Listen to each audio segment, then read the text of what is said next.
Hello সবাইকে, কেমন আছেন? আবার একটা খাবারের রেসিপি নিয়ে চলে এসেছি, মাছের ডিমের বড়া।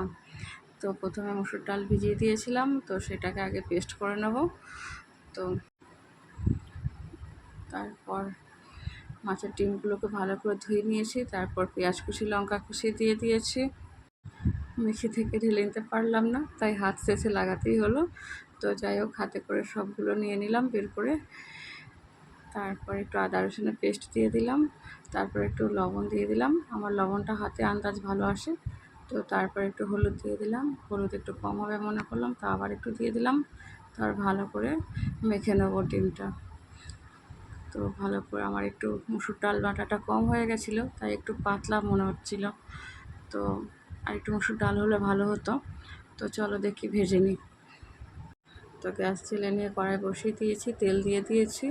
তো একটু একটু করে ভেজে নেব চামচের মাধ্যমে। তো যেহেতু হাতে হচ্ছিল না, পাতলা হয়ে গেছিলো, তাই চামচে করে ভেজে নিতে হলো সবগুলোকে।